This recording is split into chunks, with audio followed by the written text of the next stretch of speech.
Welcome to the Paranormal Gateway Paratalk. I'm the host Scott Wise, and tonight's guest is Chris Sanders. Chris has been on his own journey, not as a believer, but as a skeptic, driven by a simple goal: to experience something real and search honestly for answers to the unknown. The story of curiosity quickly grew into a passion, leading him to conduct over 200 paranormal investigations while maintaining the same excitement and respect and dedication he felt on day one. As the founder of CLS Paranormal, he turned late night investigations into a growing platform focused on honest evidence, compelling storytelling, and meaningful exploration of history, mystery, and unexplained. He worked both beyond researching and paranormal experience about uncovering the flat silver, exploring remarkable locations, and continuing pushing our boundaries what we understand as the paranormal, as you know. Welcome, Chris, to the show. Hey, Chris. Thank you very much for having me. I appreciate it. Sure, no problem. Looking forward to it.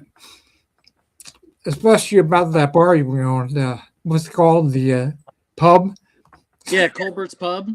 Yeah, That's that was the actually one I wanted to talk about. I had all the stuff being out of there, but 200 investigations, lordy. yeah. It's been a long journey, that's for sure. So, how old are you when you started? I was probably about 16, Mm, and I'm 31 now. wow.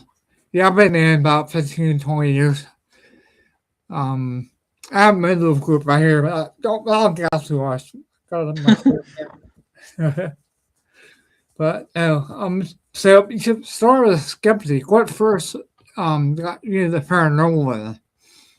Well, what first got me into it was I always had a fascination with supernatural things.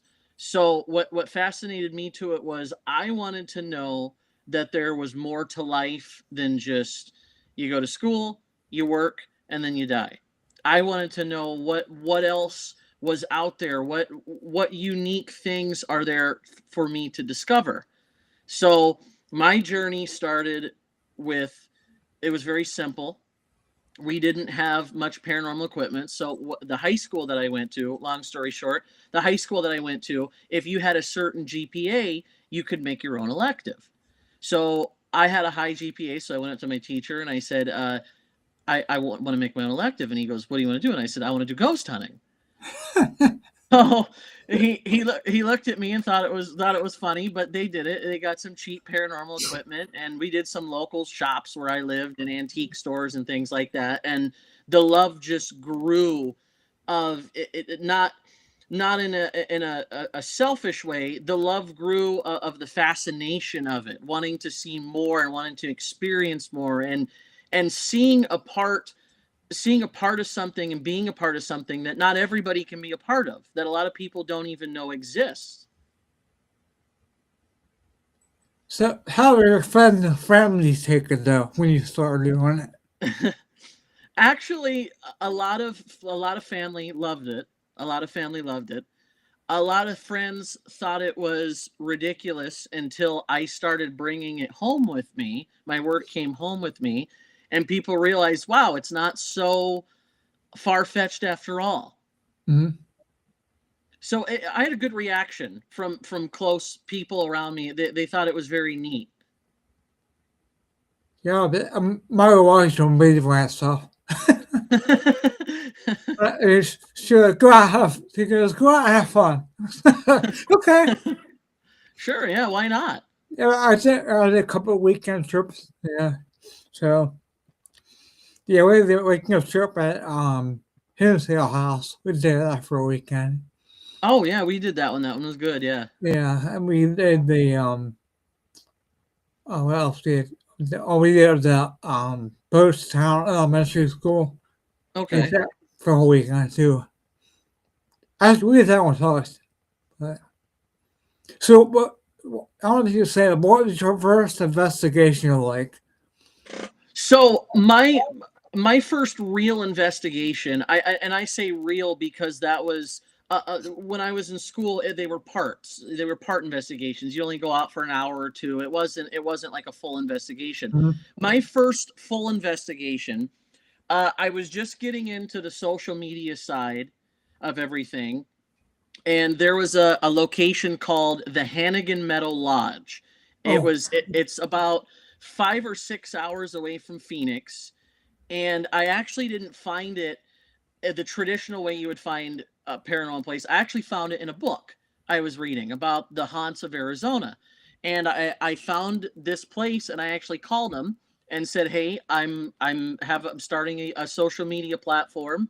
I am an experienced ghost hunter. I was wondering if you guys let me come up and do a paranormal investigation." They were very nice. They said, "Yeah, we'd love to have you. We've had stuff happen here. Um, we we would love to have somebody come up here." So that was kind of our first. Well, we actually started as a group of three. We originally started as a group of three, and as time went on, I still am in it fully, but other people kind of moved on and moved to other things.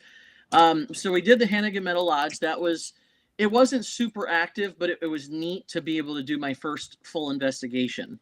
Then what kind of broke everybody into it was I wanted to see what was the craziest place I could get us into that would get us some attention from somewhere and get us some really good experiences. So our next place we went to was the Washoe Club in oh, I Virginia. heard about that. Yeah. That was, and I'm not blowing smoke, the Washoe Club, out of 200 places I've done, the Washoe Club was probably the best location I have ever been to. Wow. It had some of the best experiences. I mean, there's places today. Don't get me wrong. Some of the places that I've gone to today are fantastic as of recently. But people always ask me, "What's your best ghost hunt?" I would have to say the Washoe Club. There's evidence that I captured there, and there's situations. We even had a ghost hunter quit after. So, like I said, we started off as a group of three. My cameraman that was with us at the time at the Washoe Club, he left after that, and he wouldn't tell me when we were doing the investigation, but afterwards he pulled me aside and he goes, "Yeah, Chris, I'll never do another paranormal investigation with you again." Wow. He got grabbed on the stairs. The Washoe Club is 3 levels. Hmm. You're allowed to investigate the second level. You're allowed to investigate some of the first level, but we were walking up to the third level, and I guess he was in back, and he got grabbed and almost, and it scared him enough he wouldn't do it again. Wow. So Yeah. that was kind of our first Mhm. introduction into it. I would say those two would be our first. Yeah. The first one I had, one of the best ones, is actually at our church in Flowertown. It was built in 1818. Was how old it was. But our EVP of a little boy, we did a knock on the table thing, yeah. And my investigator friend, she said he'd make that noise like he did. It would pick up a little boy saying, "I can't." Wow. And we also, out in the cemetery, we saw a mist going by, like a little child going by. And we picked it up on the video. And they also picked it up by EVP of a choir singing. Oh, wow. So I'll have to send that to you after the show. That's one of the best ones we had. And also we picked up the usher, I think, who died there. There are 2 entrances in the church to sit down, and they had windows in each one. I picked up somebody walking by. So me and a friend were out there, and they were in by the pulpit talking, having it picked up. But yeah, so we were back there about 3 times. Yeah. That was my first shadow experience, was at the Washoe Club. We were in a room called the ballroom, and I was looking down at the hall. We're on the 2nd floor, and down the hall, and then to the left was the stairs. I had my camera facing down the hall, and I thought I saw a shadow, and I looked to the right, and I saw my shadow on the wall, and everybody was behind me in the ballroom. And I double take the LCD screen, and I said, we had somebody with us named Zach. I said, "Hey Zach, this looks like a person." And he walked over. We both looked at the LCD screen, and then all of a sudden you could just see the shadow just disappear behind the wall, and it was gone. And I was like, okay, that was a shadow. Yeah, I see a lot of shadows when we're out. I get a lot at the farm museum that I go to. Get a lot there. A farm museum? Yeah, That's yeah, interesting. yeah. I was there 5 times. It's like 40 minutes down the road from me. So Oh, that's not far. nah. We had a really funny EVP recently. So uh, the Sunday we went to a place in Globe, Arizona. It's called Elks Lodge. I heard of that. It was fun. It was actually really good. That was a good one. We were in the main room that they turned into a bar, and the place actually had a lot of history. It had a lot. That building had a lot of changes. It was really neat because it wasn't just one thing. It was a funeral home. They changed it to a bar. It was a lodge. I mean, it had a lot of good recipe for being a haunted location. So we were sitting in the bar area, and I had an EVP recorder in my hand, and I was trying to get one of the settings off. Mm. And I was just doing a test. I was just talking into it. I was going testing. And all of a sudden, after I said testing, a voice came through. It was so loud. I listened back to the EVP recorder to see if it was working. And after I said testing, a voice comes through and goes, "It's not me." And we were all flipping out. We're like, "Wait, I was just doing a test." Well, I had the same thing. We were at some mansion, and over here on it's in North Tempe. So mansion, we did a test, and we played back, and it said this is a test, and it said it mocked me and said the same thing back. I'm like, yeah, whatever. So I really good night there. Cause I get my name said too a lot on my EVPs. We So try to get that through the spirit box. We try to get our names, like we try to get them to say it back to the spirit box. Sometimes we're lucky with that. Sometimes we aren't. give me a minute, I'll grab. Yeah, no problem. Talk just I want to show you something that I made. Mine, look out! I'm right over. My dog is in her way. But yeah, I've been doing some experimentation and making my own stuff. And here we go. But the kind of equipment you guys usually use. What's your favorite? Ooh, that's really tough. I would say my favorite piece that we have is the Ovilus 3. That's probably my favorite, and then I'd say my second favorite piece is the SLS camera. See my LED strip? Yeah, is that like a motion sensor? Yeah, that's Oh, okay. here. Is that the one on Ghost Stop that they just made? No, I made this. Oh, you made that. That's Yeah. nice. Yeah. Wow. I also made this. Let's see if I can turn on my bear. Oh, those are cool. I like those. Yeah, the motion sensor bears, REM pods. Yeah. Yeah, let's see how I get them on while we're talking amongst ourselves. Had to find a source somehow, right? Get a switch on. But yeah, I did that. Also did a remote control car with the camera on it. Oh, cool. Okay. That's kind of cool too. But He's got some spiritual on usually sometimes. But yeah, I'm doing tired of different stuff, because you can't afford it really nowadays, and so I'll just try to make myself take care of that car. Hey, Oh yeah, that's neat. Yeah. got the camera out.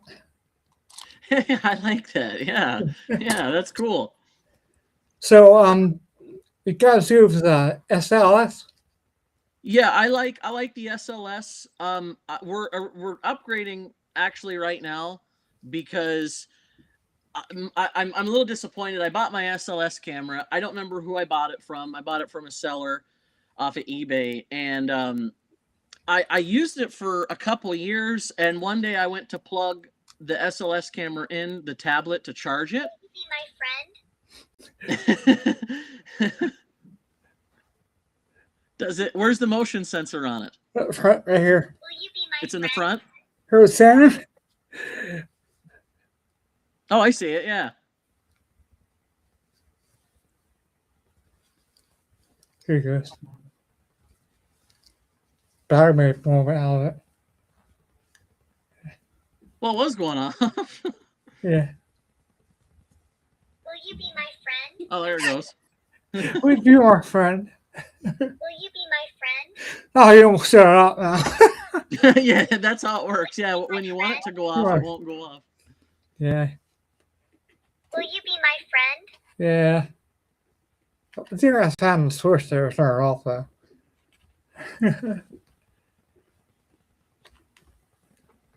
Will you be my friend? Yeah, I'll turn it off now. Will you be my friend? Yeah. It doesn't want to stop now. Will you be my friend? I'll have to pull it down the ground.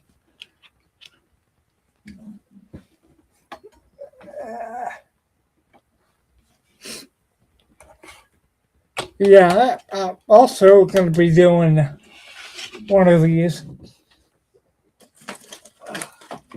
My friend made this one. Oh, is that a music box? Yeah. But I'm going to make one. If something happened to it, I might just fix it. I had a part to it. I might just fix that one or make a new one. I don't know. But I got my toys. Yeah, it definitely makes it fun. I don't know what to do. I wouldn't know what to do without them. Yeah, well, I got Blackberry online for like $10 a bit there. And the inner part was like $25, I think. Oh, it's not bad. And then another 10 for the battery pack and the speaker. So That's- about $30 make it. Yeah, that's not bad. That's cheaper than buying it. Yeah.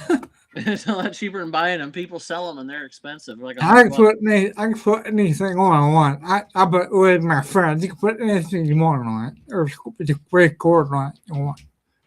It's your choice when you get it. So that's cool. Yeah, it's good. That's my thing is equipment. I love always using new equipment. I always try to get as much new equipment as I can, but sometimes it doesn't work out that way. right. It's like a 1 year thing. Buy something. Yeah, I bought an SLS camera. You're gonna love this. I bought an SLS camera. Spent like $400 on it. Used it for a couple years. Oh, just wait. I plugged it in the wall to charge it, and a couple hours later I walked over to it. And I'm like, oh, it must be done charging by now. I picked it up. It was hot. I couldn't even touch it. It was so hot, so I dropped it.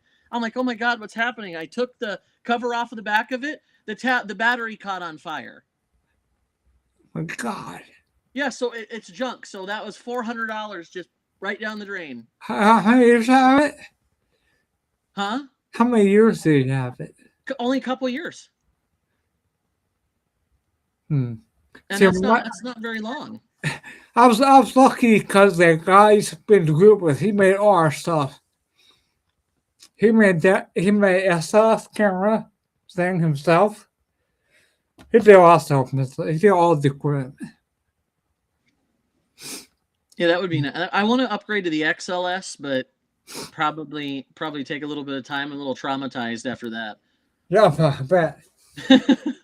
But because I'm making a mess here. I gotta fix my computer and need a new fan. But you guys do with the ST method. Oh, the Estes method, yeah. I got this for it. Oh, you use that one, okay. Yeah. I love this thing. I've used my SB, so I have an SB7. Mm-hmm. Oh my gosh, we've used that for years. It works great. Never had a problem with it. Actually, I have one of those that made like 20 years ago. I got it from Radio Shack, and I hacked it myself. It still works. Wow. Yeah, that's 20 years old. I'm really feeling my age now. We tried a new method on our investigation that we did Sunday. Something that I've never tried. I like to experiment with stuff. No, me too. Even if it doesn't work or it's a gimmick. We actually tried something. I've never seen anybody do it. We used spirit dice. You hold dice in your hand that have letters on them, and you shake them, and you ask the spirits questions. And when you roll them out, it answers the questions through the dice. I didn't really think much of it, but the thing that was interesting was every time we'd roll the dice, we kept getting the name Devin. Which was interesting. I thought it was interesting, but I didn't play too much into it. Didn't somebody named Daryl Holmes? Somebody Daryl Holmes? Yeah. He's actually been investigating with us before. Oh, he's been a camera. He must have got your link. There it is. What are you doing out here? You don't belong here. I've been sitting here watching the whole time. Yeah.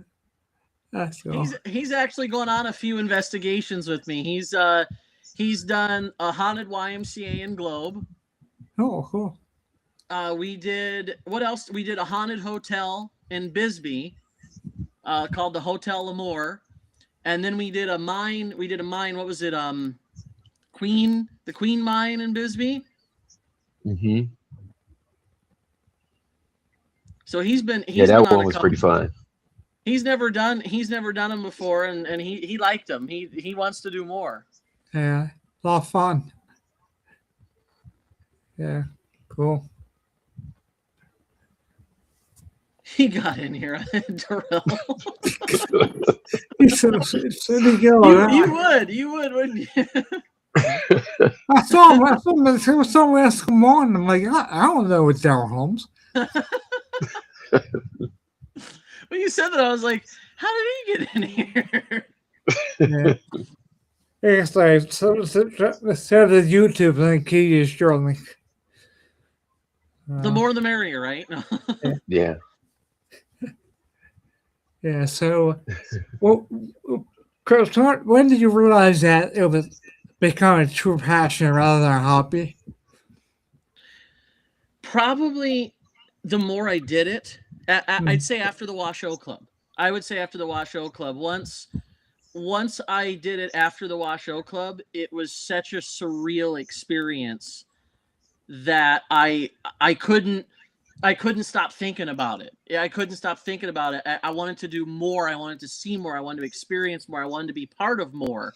And that's when it became a passion. I got to do this. I got to do this. This isn't just a one-time thing or something I want to do. It was a love. After that, to have those experiences and to feel and be part of something that not everybody gets to be part of or experience, that's when the passion set in. Right. So how did your approach to investigations evolve over time? How do we approach the beginning? How did it evolve over time? So it evolved when I originally started doing it. we didn't have a structure. We just kind of went in and investigated. And as I gained a following, so as I gained a following and I had a bigger social media platform Mhm. and I had more of a social media presence, instead of just going in and investigating, we kind of made it like a story. Kind of, we gave it structure, we gave it a format, we gave it like a story. So you go in and we would get, instead of just going right into the investigation, we would talk to the owner, we'd get experiences, we would try and gather other experiences from people, and we made a story out of it. So it evolved over time to the point I would say now I feel like is its best evolution of what I've done so far with how I've produced episodes and made the investigations. I feel like how we have it now is a nice platform. I like the I like we go in, we get the story, we talk to the owner, we get the history, we get people's experiences, we get an insight of what the location was before it was just a paranormal, a place for people to investigate. And then we go in with our equipment and we try and validate and get answers for the owner, not just get answers for ourselves, but like like the investigation we did Sunday. She goes, I love when you ghost hunters come up here and do investigations, because she said you get answers for us and experiences for us that we wouldn't have on a normal basis. So that's how it kind of evolved. Was we would get answers, like something really interesting. We were a short story. We were at, I think, the YMCA. We did an investigation with my other investigator. He's not on, but Isaiah. We were doing an investigation at the YMCA, and we were getting actual evidence of children's spirits there. And we were getting names. We actually, now I don't know how much validity this would have to it now because it's been a while, but we actually got a spirit through the spirit box that was protecting the children. But then it didn't turn into a protection. It turned into the children weren't allowed to speak to us because that spirit wasn't allowing them to. So we showed this evidence to the owner of the YMCA, and I said, hey, this is what's going on. This is what's happening. And that's kind of how it's evolved now. Is it evolved less into us going in and having a good time?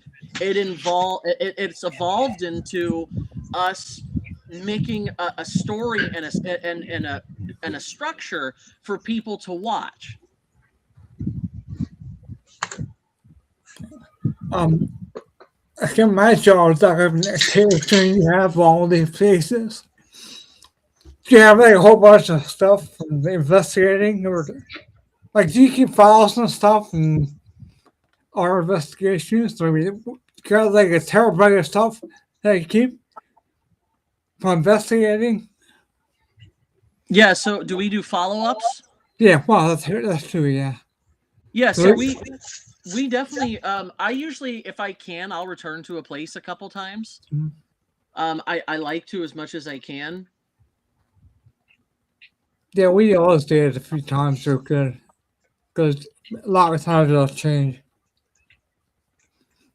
Yeah, it does. It does. It definitely changes every time. Like a place that we've gone to multiple times. I did investigation at the Gila County Jail, and we were doing it, when we first went there. When we first did the investigation, it was very active. It was very alive, and the spirits in the jail wanted us to know that they were there.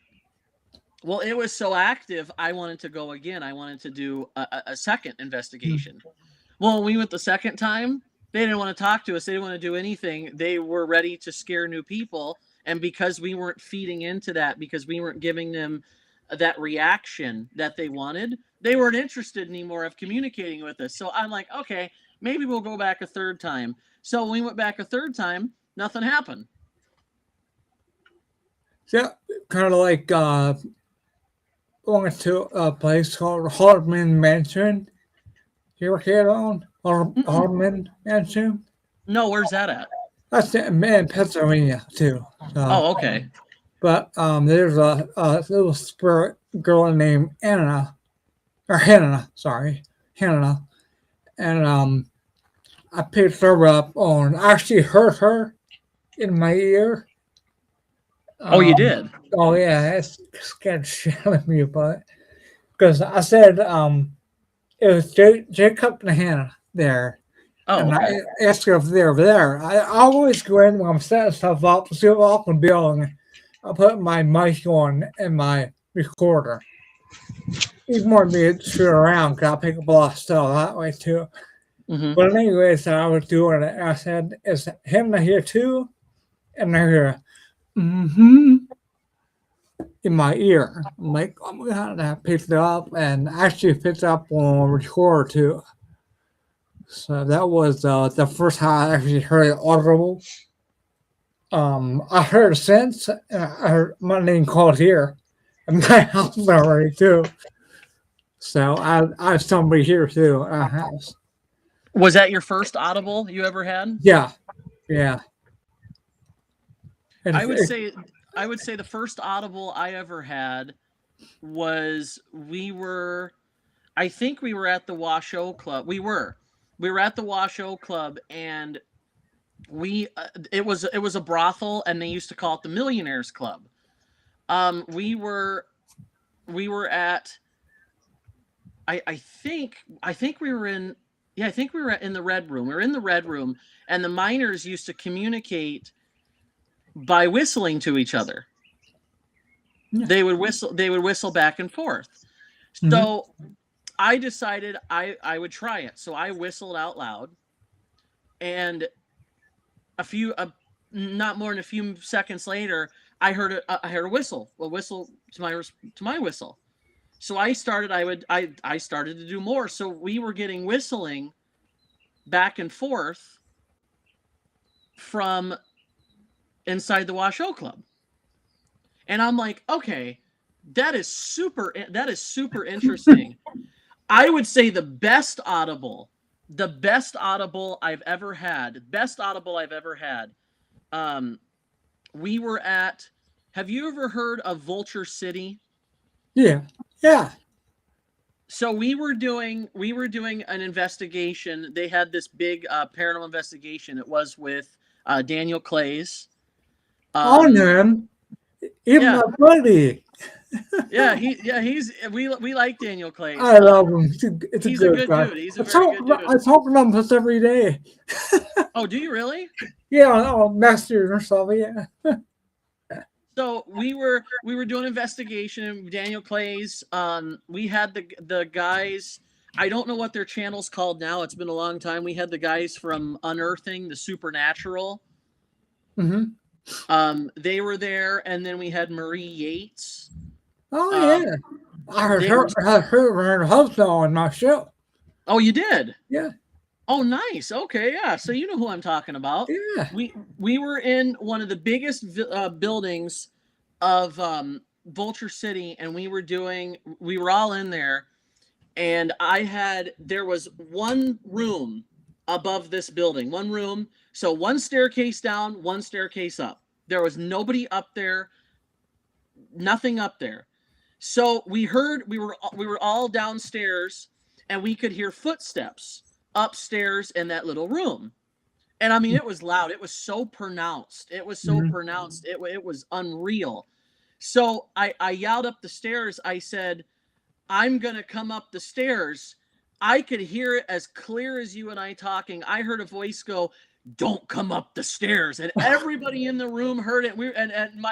Everybody was looking at each other. And the guy that I had with me, he had a parabolic mic. And he's like, yeah. He's like, "I just heard that. That was so loud." And that was probably one of the coolest audibles I think I've ever had that I could hear. No, I don't want to those parabolic mics. We did at a uh, Gettysburg. We had a bed and breakfast went to. It was called Battlefield Bed and Breakfast. And we had a barn, and I had one of the fur bob mice. And I heard they're all low. I couldn't pick it up, but I picked up and it said, "Can I ask why?" It said, "Can I ask why you're listening?" It said back to me on like a year. It Wow. actually said that. And I was like, "Boy, it's still wartime." And they're trying to think, what is that thing you're holding? you know, right? And then going back to the whistle thing, back at home in Manchester again, the kids used to like to play Marco Polo, and it was a game they play. So we used to play that with them, and a couple of times we say Marco, we go introduce Polo, and they're answer back. That's cool. Oh yeah, that place. I don't think investigations there anymore. We got lucky to do 3 investigations there, but yeah, that was a great place. That's probably my favorite. Yeah, it's kind of funny. I would say a lot of the places I've been to in Nevada probably are at least in my top 5. The Clown Motel Oh my was god! we did I want to the go there so bad. you know what I'm talking about in Tony? Oh yeah, definitely. That one was interesting. That one was interesting because I sometimes, and you know this from experience, a lot of places can be very gimmicky. A lot of places can Oh be yeah, very gimmicky. yeah. But we were in, I would say, you know, The Office. Have you ever seen The Office where they keep all the clowns? Yeah, yeah. So I actually have this in my episode. If you ever want to check it out, or anybody ever wants to check it out, Sure. I've been going through when we earlier talked about evolving. I've been going back through my old videos and trying to fix them and cut them and clip them and make them better. But an interesting story. And this video is recent, so if you wanted to check it out, it's probably my second or third video I posted on my YouTube channel. We were in the front office. We were locked in there. The guy that was, I don't know if he's still running it. The guy that was running it, Chris, he locked us in there, and we had a Ouija board, and we had a spirit box, the SB7 spirit box, and I have a speaker. I attach a loudspeaker to the spirit box. We were in the office, and we were sitting there with the Ouija board, and we had a haunted doll with us. They had a doll called Polly, and a lot of the people that would pick up the doll, they would get sick or feel ill. Well, when we were there, the doll was sitting right next to us by the Ouija board, and we had a spirit box voice. It was so clear.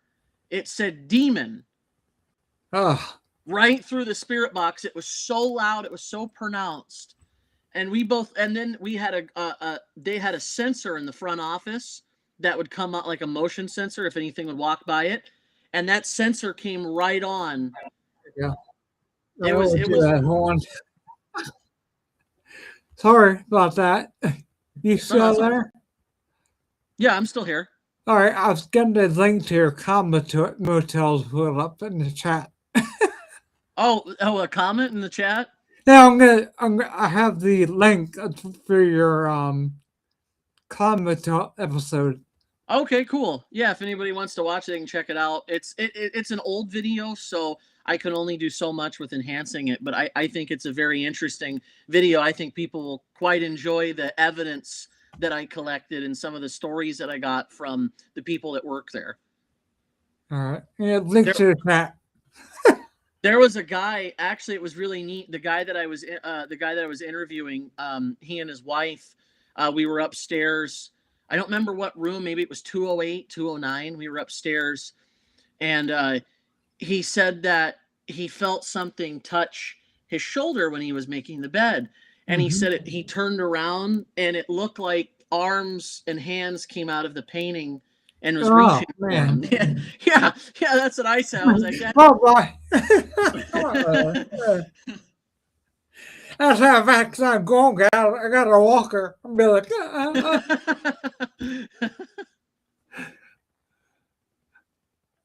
wow. I don't know. I never had that before. Yeah, that was cool. We had, when I was in New York, I had a haunted object room, and I actually collected haunted objects. I have a video on my YouTube channel as well. I Mhm. actually received a Dybbuk bottle from somebody. Wow. Really cool, really fascinating. Great story behind it. I love a good story when it comes to paranormal. I love a good story. Very fascinating story, but the house that I had it in, this house never had signs of paranormal activity, nothing. Mm-hmm. When I brought this item in, I in my episode, I was doing a spirit box with this Dybbuk bottle, and I was actually getting responses answering me through the spirit box. It was really, really cool. I had the temptation to open it, but a lot of people were telling me don't open it. Yeah. Yeah, a big idea. Do you have it in a box or something this way or no? The Dybbuk bottle? Yeah. I left it in New York, unfortunately. It was just a Oh, okay. bottle. Okay. It was covered in wax and wrapped with string, and it had symbols on it. It was really neat. Oh, okay. Yeah, I don't have any objects here that I know of. I had quite a few. I just brought somebody home with me. I had quite a few. Eventually, at some point, I will go back and get them. I had a couple haunted dolls that somebody sent me. Mm-hmm. That were supposed children spirits that were attached to the dolls. Mm-hmm. I had, which I thought was cool, I had a radio, an old radio, supposedly that had a spirit attached to it. Oh. Very neat. And then I had a mini Dybbuk box, but I never made episodes on that. I didn't get to dial in to any of that. But eventually, at some point, I will go back and acquire my objects back and make episodes on them. So why don't you talk about so far what you think of left the strongest impression on you? What's the place that left the biggest impression on me? Yeah. Yeah. Probably just accelerating it or I would say the place that left the most impact. There's quite a few places that did, but I would say the one that was the most interesting. We were driving to Tucson. There was a lady she had an antique store. It's called the 22nd Street I love Antique. antique stores. So do I. Those are very fun. I guess Ghost Adventures was going to do an episode there, but she said they left and didn't want to do it for some reason. Oh. But she reached out to me and asked me to me to come and check it out and film. So we were walking around. We were doing our walkthrough, and this is the only location I've ever had that happen at. Only location I've ever had that happen at. We were doing our walkthrough, and I could feel an emotion inside of me that I couldn't shake. It was angry. It was anger. I couldn't get rid of the feeling of it, and it felt like, it's hard to explain. It felt like somebody wrapping their body around you, almost a sensation of like someone giving you a light hug. And it was so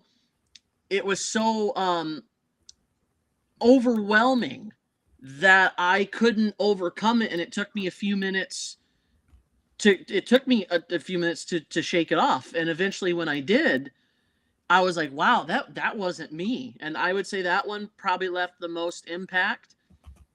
My investigator that still investigates with me, Isaiah, I would say he had the most impactful story. I think this one's very interesting. We were I don't remember what specifically what location it was. It might have been, we went to a haunted cave. Oh man. It was called, what was it called? I can't remember. It was in Tucson. I'm trying to remember what the name of it. Sometimes I've done so many of these places. Sometimes I forget the names of them. Colossal Cave. Colossal Cave. That's Oh, what it was. Coastal. There. It was either Colossal Cave or the Bird Cage. We did the Bird Cage in Tombstone. Oh, I always those too. That's my bug list. The That- first theater. Yep.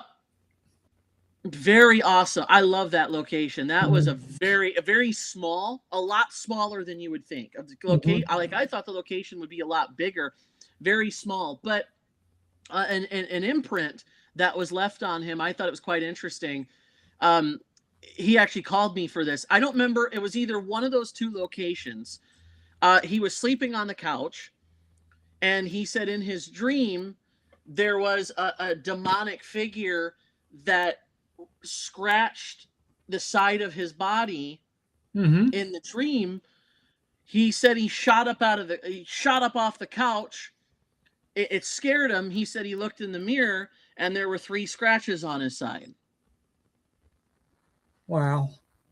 So we have stuff follow us home. I have stuff follow me home all the time. When I used to do, because I used to do investigations very frequently. I mean, I used to do them a lot, like as much as I could. And we would have stuff follow us home. We would have experiences at our own houses. Coworkers, when I would come into work, coworkers would have experiences of things that I would bring into work. I had a coworker this is kind of funny. I had a coworker at a company that I worked at. They would always turn the lights off on half of the building, and we were out in the lunchroom eating lunch, and he goes, "Did you hear that?" And I said, "Hear what?" And he goes, "Something just whispered your name down the hall." And I said, "No, it didn't. Stop messing with me." And he's like, "No, I just heard it, Chris." He's like, "It just whispered your name down the hall." And I was like, and so I thought it'd be funny. I'm like, "No, it didn't." And he got mad. He was mad. He's like, "Yes, it did. I heard it." He's like, "You're a ghost hunter." He's like, why are you not? But I thought that was interesting. I'm like, well, I guess it follows you into work too, doesn't it? Wow. Yeah, I don't have a problem with her here. I know it's a female, but I went off to the not across the 2.7 stuff, but nothing really. And she said my name a couple times. Only a couple times. Yeah. Anything? Was it very obvious, or was it very subtle? Well, it wasn't like a shout. It was more like a whisper.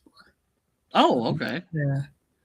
But I have very lucid and vivid dreams. And it kind of freaks me out a lot. It'll do that. Yeah. But and some of the ones I have really off the wall. I mean, like horror dreams, and they've been horrible. But yeah, I don't care. I don't get much sleep anymore because I'm always awake in my dreams, basically. It sounds weird to say, but that's what it's like. If it's every night is like free. So it's crazy. I've been trying to find some kind of method or exercise or something I can do before bed. Just start to it down a little bit, but I talked to one girl about it. She thought that was hypnotic. And she thought about me do hypnosis of me sometimes. I might try that. Yeah, hopefully that works for you. Maybe you'll be able to get a good rest. Yeah, it's hard stuff, but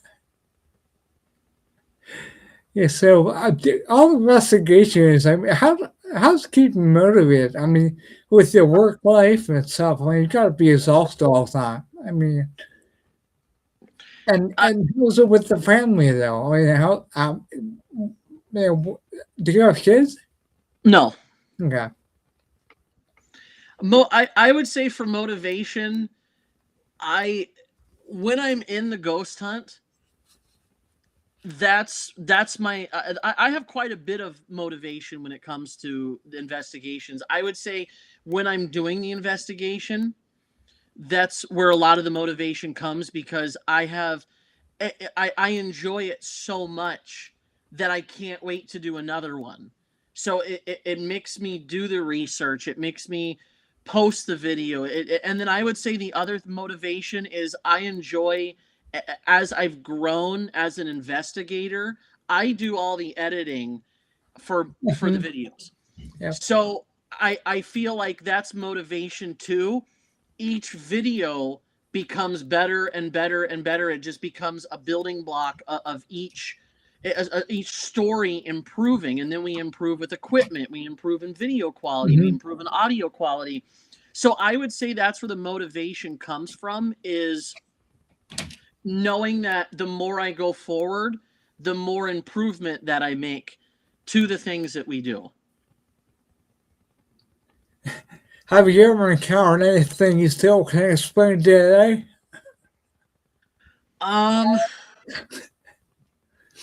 There's a lot. I would say the one that is the most interesting. It's not along the lines of ghosts, but it's along the line of the supernatural. We did an investigation in Tombstone. We were at the birdcage, and my investigator Isaiah, I was talking to Mike and Shelley. I don't remember if they're the managers or they're the owners. I think they're the managers. I was talking to him inside, and Isaiah was packing our stuff up outside. He was putting it in our vehicle, and he was yelling at me. He goes, "Chris, you got to come out here. You got to come out here." And I'm like, "I'm talking. Can you give me a minute?" And he's like, "No, you got to come out here. You got to come out here." I'm like, "What?" He says, he goes, "Look. There was this big giant light." Now, if you know, if the street in Tombstone where the historic stuff is, and some of the stuff that they've built up to look historic is, the street's not very far apart. The building across the street, it's not too far apart. So the building right across the street from the birdcage, there was this giant light that was hovering over the building. It was huge. It looked like it was about the size of another building. And all of a sudden it shot straight up in the sky and it was gone. I was like, oh God. I see Ohio. This place is supposed to be real active. All the places in the United States. One of the reasons I think is that right past the Air Force Base is out here. So that's right down the road from me. So I think that I've been I'll be 10 years now. I was born and raised in New York, PA. And moved here about 10 years ago, Ohio. But it's right down the road, and I went to see it or anything. And kind of shoot myself because I want to do it. So maybe this summer we'll go for a tour. But yeah, just to go through it, get a little feel. But yeah, it's pretty active out here. I don't get out much, but I think I'm gonna get my group back together and go out and spend some more time. Do you guys have the Penhurst? Is it a Penhurst Asylum there? Penhurst in PA, I think, isn't it? Yeah, is that? I can't remember.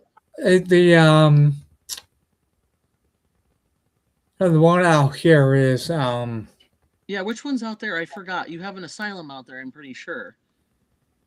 Yeah, some guy. I go there every year for the Paracon. I got being free. I'll think of it then. It's for Shawshank, it was. I can't think of it right now. Oh, well. Oh, the reformatory.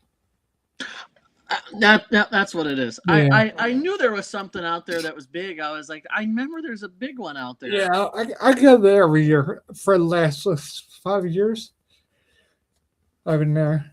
I guess Easter every time I go too. Have you ever heard of Bobby? They're seeing down class out there. I start Yeah. seeing. Yeah. Do you know Bobby Mackey's? Have you ever heard of that place? Oh yeah, I always wanted to go too. I think it's shut now. Fun fact, we were actually scheduled to investigate out there. We paid for it and everything. We were actually scheduled to go out there. Yeah. And they decided to tear it down, and they refunded us all of our money instead of tearing the building down. Oh, I was so upset. I'm like, that is my dream place. Yeah. And we probably would have been one of the last people there to investigate. I have a book I got that was written by the guy's name was Douglas Hemmings. Wrote a book about that place called Hell's Gate. Very rare copy if you can get it. It's a really good book. Yeah, I got that like 20 years ago. I think the guy who wrote the book was actually on Oprah. Oh. So many years ago. Have you ever? Oh, sorry. Go ahead. Go ahead. Have you ever experienced anything demonic? No, I've had. I don't want to go real quick say demon all the time. I hear that enough on TV. Yeah. I think there's really angry ghosts. I mean, I'll be called motherfucking son of a bitch already. They call that. I'll be called a bastard. I've been called. I hate you. I love you already. Yeah, I have some mean spirits, but I never would say it's ironic. No, I did a case of a demonic already. That these super little teenage girls that do an Ouija award. And the only thing that was getting scratched. The only thing I've ever seen that was along the lines of something that potentially, because you're correct. A lot of people just stack right up. Oh, everything that is paranormal is demonic. And what I have found, now I'm not, I'm it's my opinion. What I have found is it's kind of rare to have a case like that. It's kind of rare. It's not something that, I mean, out of 200 investigations, I've maybe only had one potential case that could have been demonic. We were doing a house call, and we were doing a spirit box session, and a kid's voice kept coming through the spirit box and kept saying insulting things like "you're ugly." They called us I don't know what I can say on the show, if I can say. I just said something already, so. Okay, they were calling us a bitch and saying personal things, like personal things. Well, we were later listening to the spirit box, and we were getting Latin words through it. So I actually had to go on Google and look up what some of those Latin words were to understand what they meant. So that's why I was wondering, I always wonder, like, how many people actually have come into contact with something that could be along the lines of that, because out of all the places I've done, I don't personally think, like you said, I feel like a lot of that is for entertainment, for people to try and draw. Yeah.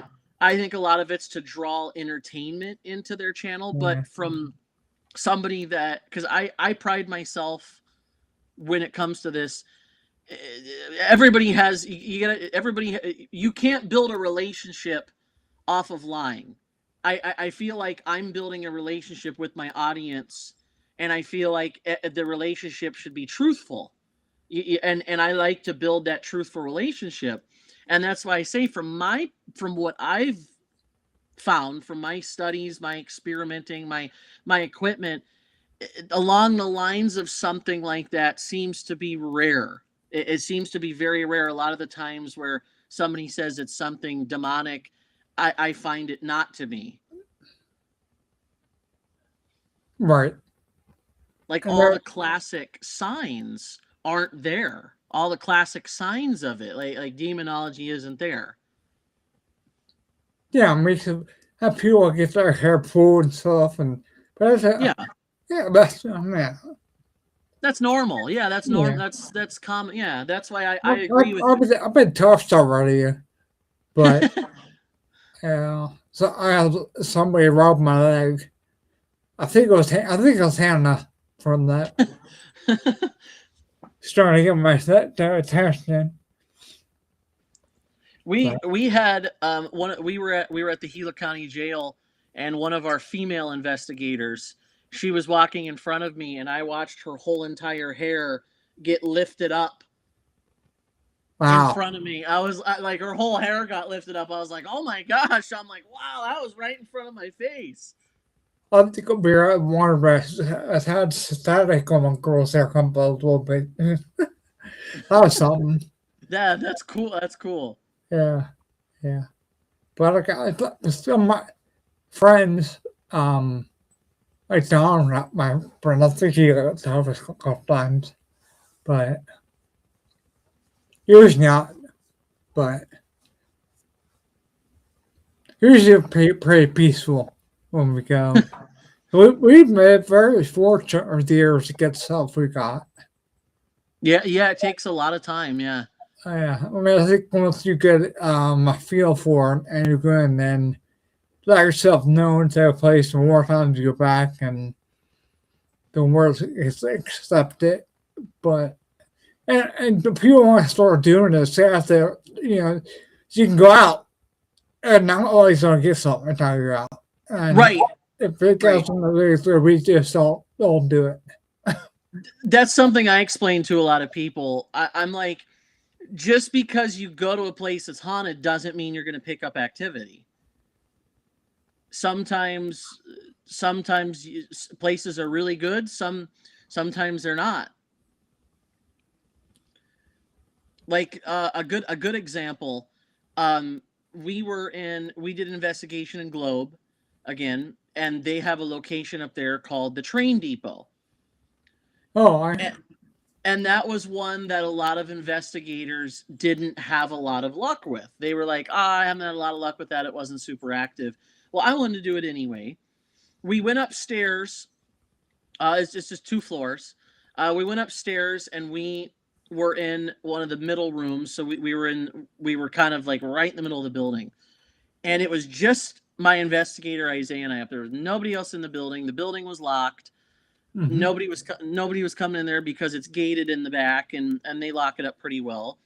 We were upstairs, and I said very loudly, I said, if there's any spirits here, can you guys walk towards the sound of my voice? We could actually hear footsteps on the old wooden floor walking towards us, and when they stopped right in front of the room that we were in. And I said, come in. I said, why don't you come in the room and communicate with us? So we were in there, and I've never gotten this to work anywhere. I said, if you're in here, can you knock twice on the wall for yes and once on the wall for no? And for the first couple minutes, we were actually getting intelligent knocking noises from a spirit answering my questions. And that's the only location I've ever had that work at. Wow. We had at some best we had was at Town Elementary School in their gymnasium. They had all the balls and basketballs. They would roll around on the floors. So the guys would take me around in this wheelchair. Roll one with the metal bars on it and like a leather bucket seat. Mm-hmm. So they just had a camera at one end gymnasium and get the whole view. I said the view would be the stage, and then they had their chair sitting there, and they put a basketball in the chair. And me and my friend were down in base camp in the cafeteria, setting up recorders and stuff to go on and their equipment to go on and the VCR and or DVR, sorry. And he had a camera step there, and the guys came down and they said, "We go upstairs right now." Like, we put a basketball in the chair you were in at the end of the gymnasium. It goes, that was in the middle of the floor. We went back to the cameras. And then we picked that up, that ball flying out of that chair, rolled across the whole floor. we got it on video. Wow. So that's neat. I don't have load it here, but I'll just send it after the show. Okay. But yeah, that'd be cool. It's amazing. It came us on force too. So boom. So yeah, I'll send it to you. Yeah, that'd be neat. I'd like to see that. Yeah, it'd be awesome. Yeah, that's some of the best ones we've been at. So what role does history play when you do investigations? What role does history play? Yeah, do you allow a check on history places before you go, or usually what I do, I have kind of a method to my madness. Usually what I like is when I meet with the owner, I like to get old photos. I like to get as much history on the location as I can. It plays a big role, I feel, now more than it ever has. We were down in the basement of this. We did a ghost hunt Sunday, the Elks Lodge, and she was the lady that owns it was telling us that she took us down to the morgue, and she was telling us that, and I thought this was horrific. I mean, I thought I like it. I couldn't stop picturing that in my head when I went down to this basement. She said they thought it was more humane, instead of putting the bodies on the floor, they thought it was more humane to put them on meat hooks, human bodies on meat hooks, and line them up on the wall. God. Yeah. So we were down there. My investigator Isaiah and I, we were down there, and when you talk about, history playing a role in it, oh my gosh, I mean, whatever was down there was absolutely mortified. You could feel the emotion and the intensity of that. And that's why I feel history plays such an important role into the paranormal, because if this history wouldn't have been documented, I would have never been able to have asked questions and gotten answers and figured out what happened here. What's the story? And that's why I feel history, it plays a big role now more than it ever has. I always like to dig in and dive into as much as I can and as much as I'm allowed to have for history. God, it reminds me of Texas Chainsaw Massacre. Yeah. Yeah. It was insane. I've never felt energy like that before. I mean, you could feel we were just down. It was just the two of us, and this building is huge. This building, I think, I might be incorrect, but I think she said it was over 6,000 square feet. And there was only one place in that whole building that felt like that, and it was that basement. I mean, I've never been so on edge before. Yeah. See, that would have probably killed me, because I'm kind of an empath too. And that probably would have given me a real big pain in my back. I want to get out of there. We had a hard time. We had a hard time sitting down there. Yeah. Ooh, man. So what do you hope people take out of? What do you hope people take away from your work that you? I think the biggest thing that I've been told is people like my honesty. They like that I'm not on there just smoke and mirrors and trying to sell you an episode. I'm on there because I'm passionate about it and I want people to enjoy it and be passionate about it as well. So I feel the first thing is probably honesty. And the second thing is authentic. I keep it very authentic. If something doesn't work or I find something that isn't legitimate, I call it out right there. Oh yeah. I'm not going to sit and say, yeah, this does this. I'm like, no, this doesn't do this. It's doesn't work. Well, can I guess you like go to these places like 2 hour drive and you get there and try something simple? You're like, oh, man.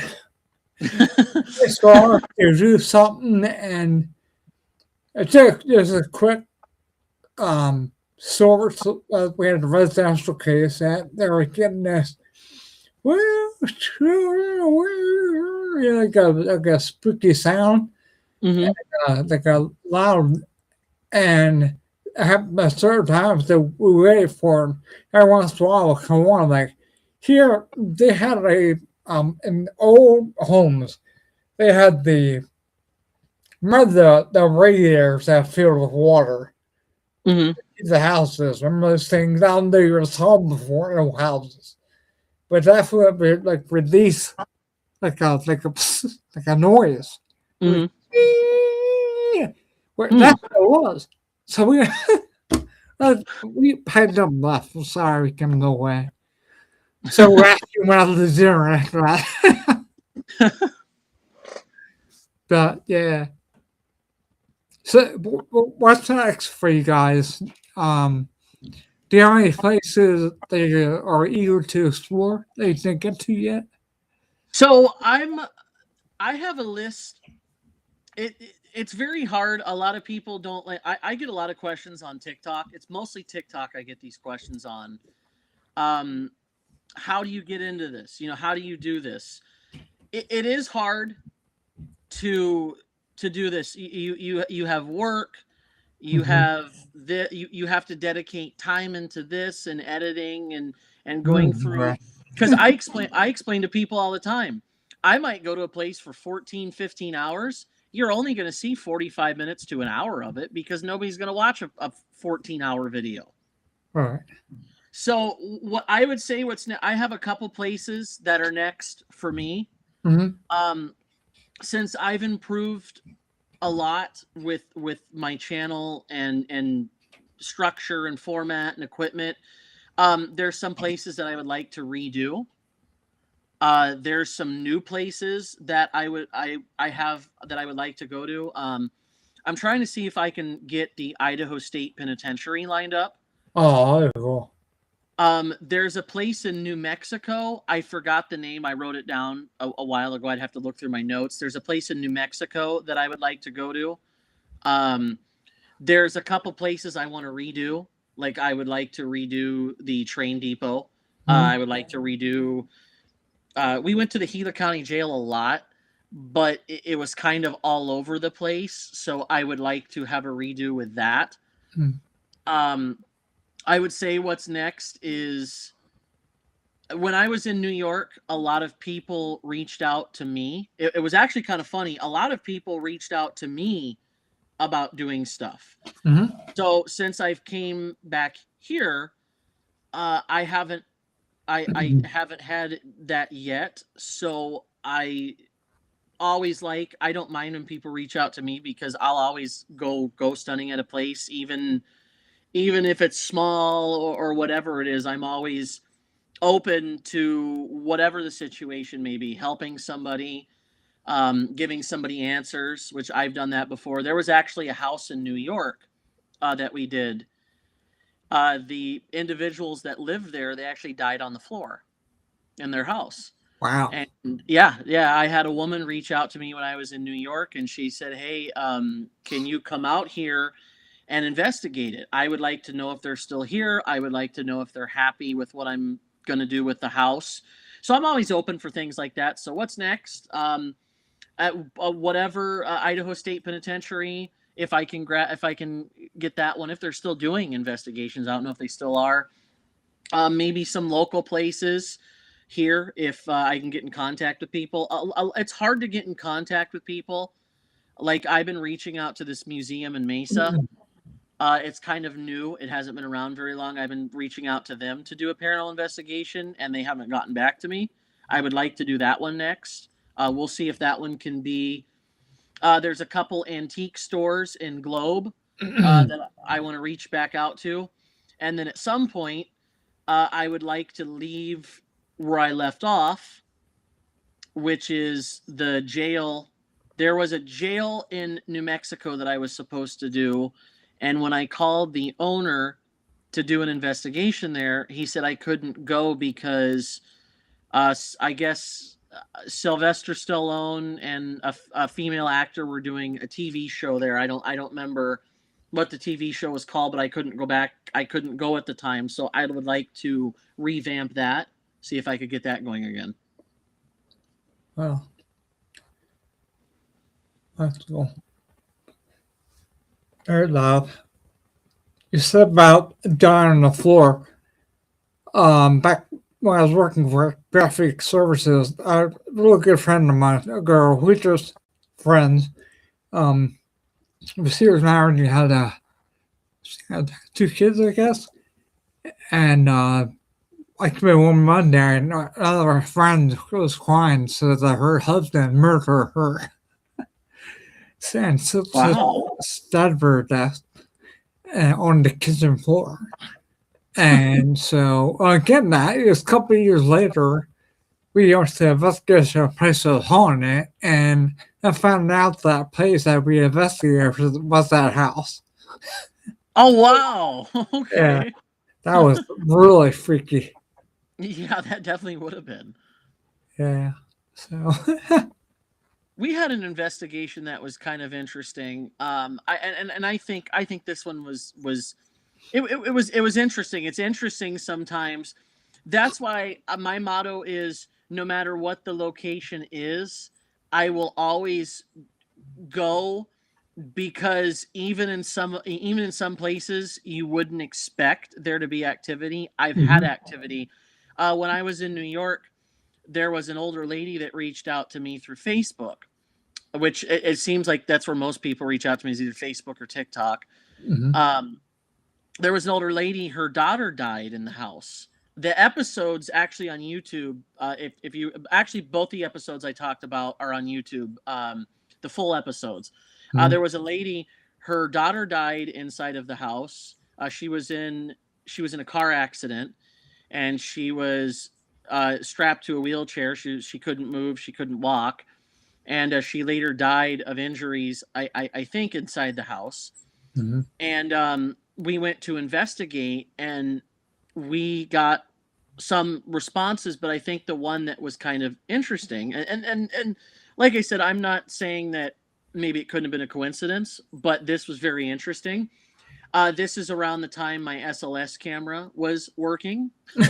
And I was pointing the SLS camera at this woman's, I think it was a piano or a desk.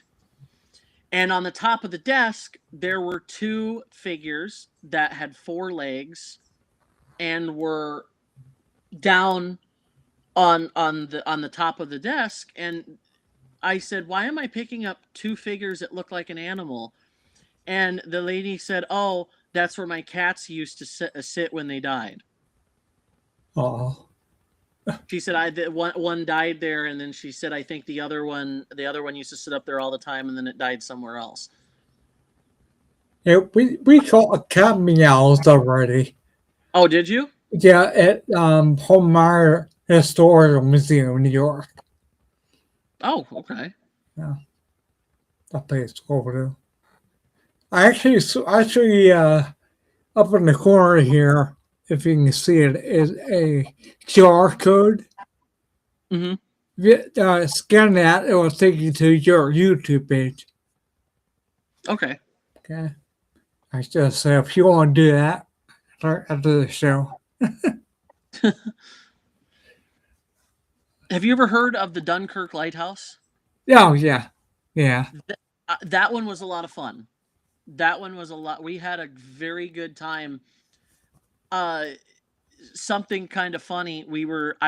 They had I think it's an APC is what he called it. An APC. It wasn't a tank. It was he said an APC was something different. I don't remember exactly, but we were climbing in. I was climbing in the APC, and I was the guy that worked at the property. He's like, "Oh yeah, go in it, check it out." So I was in there filming, and a woman's voice told me to get out. It was really funny. It wasn't like an angry get out. Yeah. It was just like, get out. We're closed. The Dunkirk Lighthouse was amazing. That was a beautiful location. That was really cool. Very cool location. They had what's called a military room. Oh, cool. And they had stuff going all the way back, I think, to World War II, from the German army, American, British. I mean, they had a lot of military items there. And something kind of neat, I had REM pods set up in that room. Mm-hmm. And we were downstairs. We did our final part walkthrough of the house. And the REM pod went off upstairs when nobody was up there.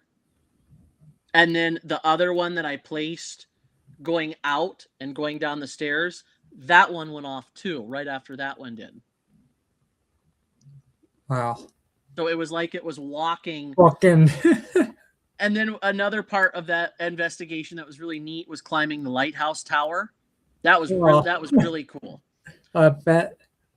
And then another funny one that was part of that was there were two children spirits there. They were known for putting stuff in people's pockets. Oh, really? So the female investigator that was with me, she went home and she said, "I have a nail in my pocket." And I'm like, "You have a nail in your pocket?" She's like, "Yeah, I have a nail in my pocket." She's like, why would I put a nail in my pocket? Well, that's funny. You usually would like to say toys for the children or stuffed animals to leave for them. If we did that, we did that, the school, we did that. We took a doll for a gift. And sometimes we leave coins.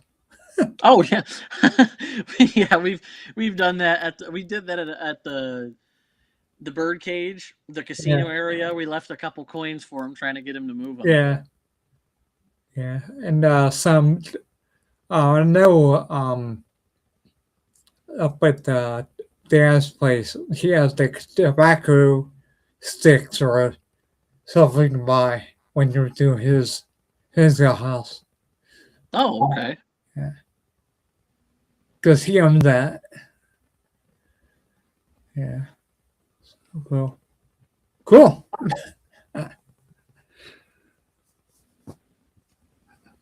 Well, how we doing? Good. So we want to wrap up here, and do you have anything else you want to say or talk about? I mean, I can talk forever. If you want? Oh, I know. Me too. I have so many stories and so much. I could go on forever. I always come back. Anytime I come back. Okay, yeah, I'd be happy. Yeah, I'd be happy to come back on. Yeah, whenever you want to set something up, yeah, I'd be happy to do something with you again. Oh, definitely. I like how like-minded people on, no nonsense, whatever they get. I do get a lot of good guests. Some I get their kind of. But I've been doing it for 5.5 years now, so I think you're going to be episode 136. Nice, yeah. Yeah, I'm getting there. So maybe it's soon time to retire. But I enjoy doing it too much. So I'll talk about that kind of stuff and share stuff. Yeah. That's how I feel. Yeah, I like it too much. I don't care if Yeah. nobody watches it. I just enjoy doing it. Yeah, me too. But yeah, a reminder. Like I said in the corner up there, I'll take you to your YouTube page. And on your YouTube page, under the additional links, will your Facebook page be under there and your Twitter also? I think the TikTok is on there. I know if you, it's CLS Paranormal on TikTok. That's where I put a lot of shorts. Mm-hmm. If people are looking for full episodes, you're looking for everything from beginning to end, I would visit the YouTube channel. Yeah, just a quick one link or that, scan that. So cool. Yep. Well, Chris, I had a ball with you. So I'm definitely getting you back on again. Well, thank you. Yeah. No doubt about that. So I had a great time talking with you. Yeah, it was a lot of fun. Yeah, had a ball. So yeah, so we're signing off now, and to everybody out there, happy haunting. Until we see you next time. Good night, Chris. Thanks for coming on. Thanks for having me, Scott. Take care, my friend.